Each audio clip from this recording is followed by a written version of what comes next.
ক্যামেরাটা হয়তো উনি লাগিয়েছিলেন মেসোমশাইয়ের উপরে নজরদারি করার জন্য, আর নিজের সুবিধে মতন উনি ক্যামেরাটা খুলে দেখে নিতেন তাতে কি কি রেকর্ড হচ্ছে।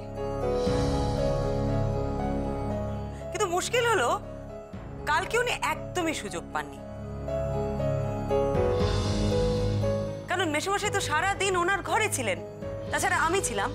একমাত্র সুযোগ উনি তখন পেয়েছিলেন যখন উইলে সই করার জন্য আমরা সবাই এই ঘরে জড়ো হয়েছিলাম।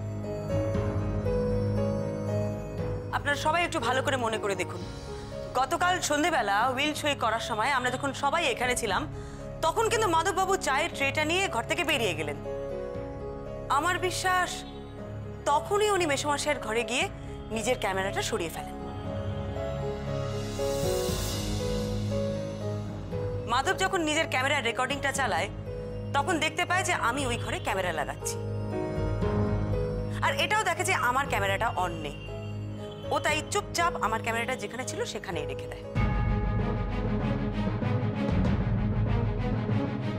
পিসিমা, আপনি রাতে মেসোমশাইয়ের ঘরে খাবার দিতে এসেছিলেন। খাবার পর মেসোমশাই আপনার সাথে ঘর থেকে বেরিয়ে যান, আর ঠিক তখনই মেসোমশাইয়ের ঘরে আসে মাধব।